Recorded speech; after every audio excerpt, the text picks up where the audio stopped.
Hi there. I am the CRM Ninja, and on today's episode of the Oops Fact, I have AJ Hawley. Welcome to the show, AJ. Thanks for having me. It's wonderful. It's great to have somebody else with initials for a change, just refreshing. Yeah. And then are you as elusive with yours as I am with mine? Oh, I have people who try and guess what mine are. Yeah. I have made a lot of money over the years at times by people placing bets that they could guess it and absolutely failing. Yeah. In college, I waited tables and did the same thing. So people would, I would give them a sheet of paper and they would say, hey, I'll let you, if you even have them on the same sheet of paper, I'll pay for everyone's dinner. And then otherwise, you give me $20. I want out every time unless they cheated and asked somebody else that I worked with. So see that would work with me because nobody who I work with knows it. so it's even better. It's really even better. It's very amusing. But apart from showing initials, so the reason I have this very interesting background, which is not one of my usual sorts of backgrounds, if you could call something usual, is I understand you're a digital tinkerer. And you do things like motion graphics, which is why I've got this, because I think this is really cool and really speaks to digital creation. How did you get into such things? And could you tell us a bit about it? Yeah, so I am just a digital tinker. I like to try things out. And it's one of those situations where I want to learn something and I get frustrated that you have to sometimes pay for somebody else to do it or whatever. I'm like, I could do that. And then I get about hip deep in it and I'm like, man, I wish I paid for someone to do this. But yeah, I love learning different things. And I think I did like a wedding video for my wife and I, and that was a lot of fun. And then did a buddy's, he was launching his own startup and did one for him. And my wife did like the audio voiceover and stuff. And so it was kind of a fun side project to learn different things and put the talents that I had and said, oh, I could probably do that. So yeah, so it's just trying to figure things out and saying and challenging myself to say I could do that. And then, like I said, just about 3/4 of the way through, I look at it and go, damn, I wish I had not done this. So do you watch a lot of YouTube instruction videos? Yeah, I have a master's degree in YouTube. Really? I didn't know they do such things. They don't. I still obtained one. So it's very elusive. I see. But yeah, I will need to sync up offline about how you do that because that sounds really cool. Yeah.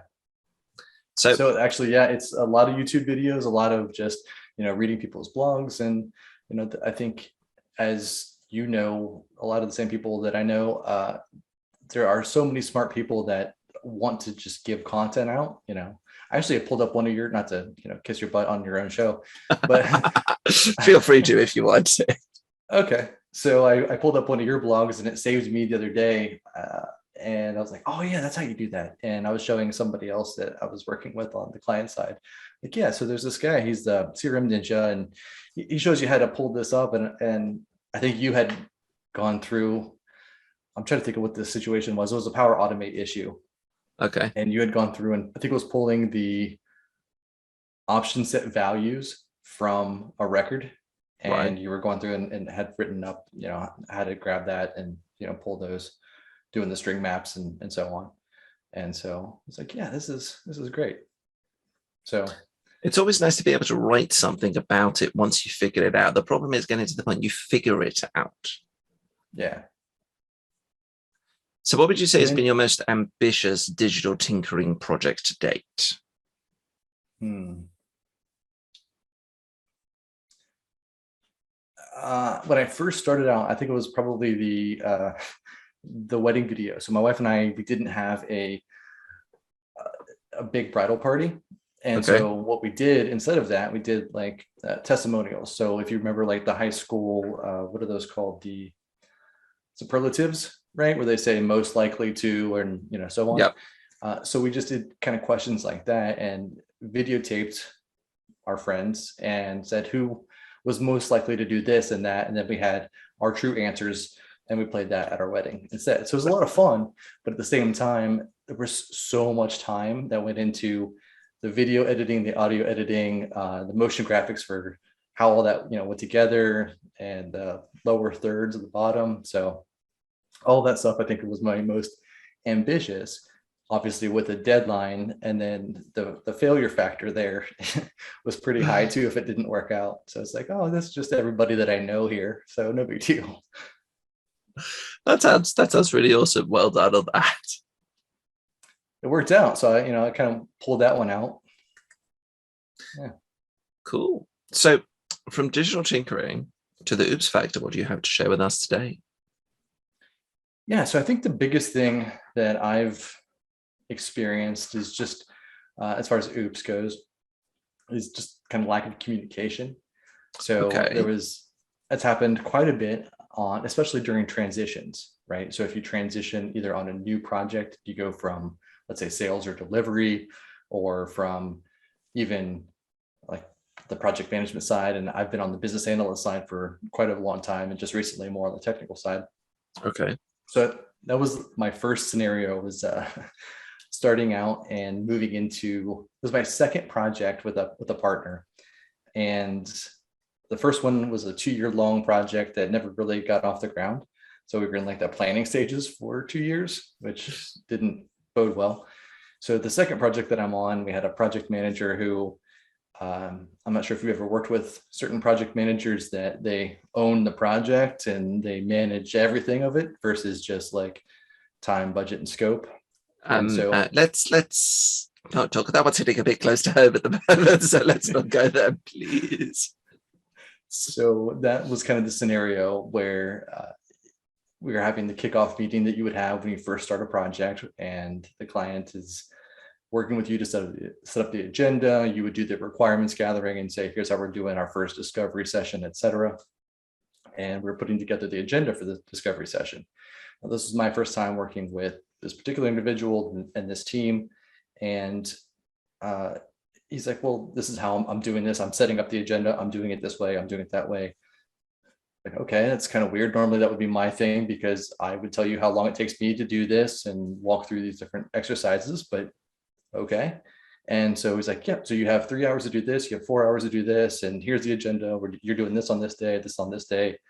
And I'm like, okay, gosh. so he's going to lead these sessions, and I'm just going to come in and pop in with questions, right? So ad lib, sure. So that's my expectation going in. And he had shared the agenda with the client.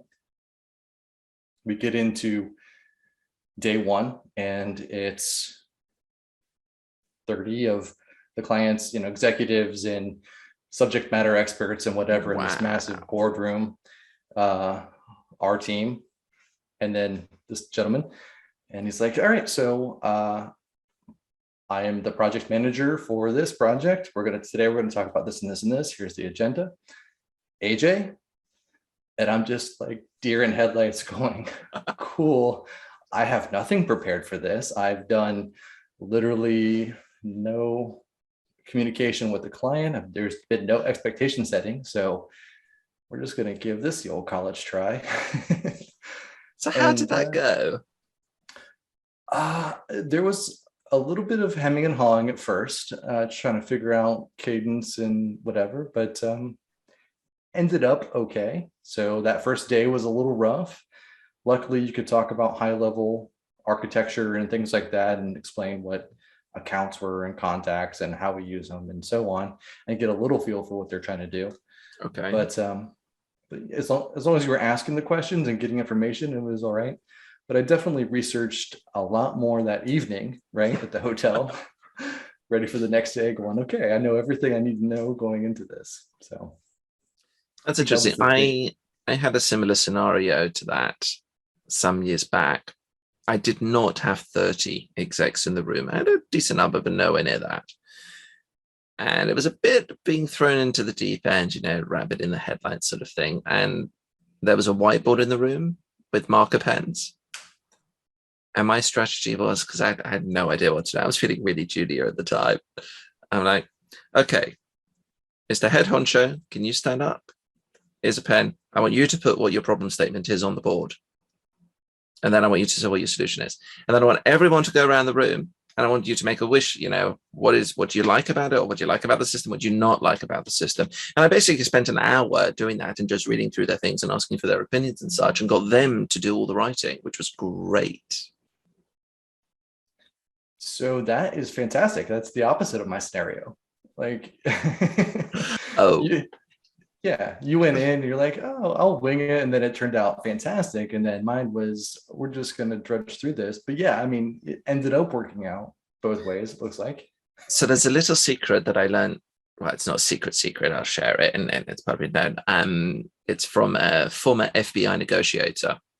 And he runs a company called the Black Swan Group. I've forgotten what his name is. He's written some books and stuff. Great guy. Talks about conversation techniques, right? To get a rapport with somebody, the best way, you repeat the last 2 to 4 words back to them with a slight inflection going up. And they'll latch onto that. And then they'll fill it in. They'll continue things for you. It works really, really well. So they'll continue it for you. They'll continue it for you.